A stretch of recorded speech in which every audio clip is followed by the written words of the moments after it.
ወንጀለኛዋ ሙሽሪት እንደ አውሮፓውያን አቆጣጠር በ2013 አሜሪካዊቷ ኮዲ ጆንሰን የተባለች ሙሽራ ሰርጓ በተደረገ በ8ኛው ቀን አዲስ ካገባችው ባለቤቷ ጋር በሞንታና ግዛት በሚገኝ አንድ ብሔራዊ ፓርክ ውስጥ ለሽርሽር ወጡ።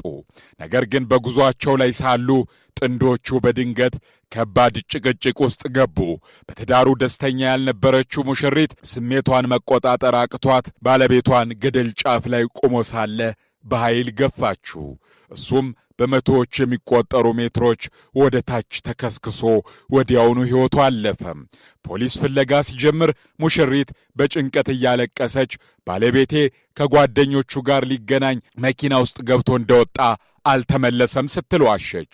ነገር ግን ፖሊስ ምርመራውን አጥብቆ ሲቀጥል እሷ ራሷ ካደጋው በኋላ ለጓደኞቿ በትዳሩ ደስተኛ እንዳልነበረችና አንድ ነገር ልታደርግ እንደሆነ የላከችው የጽሑፍ መልእክት ተገኘ።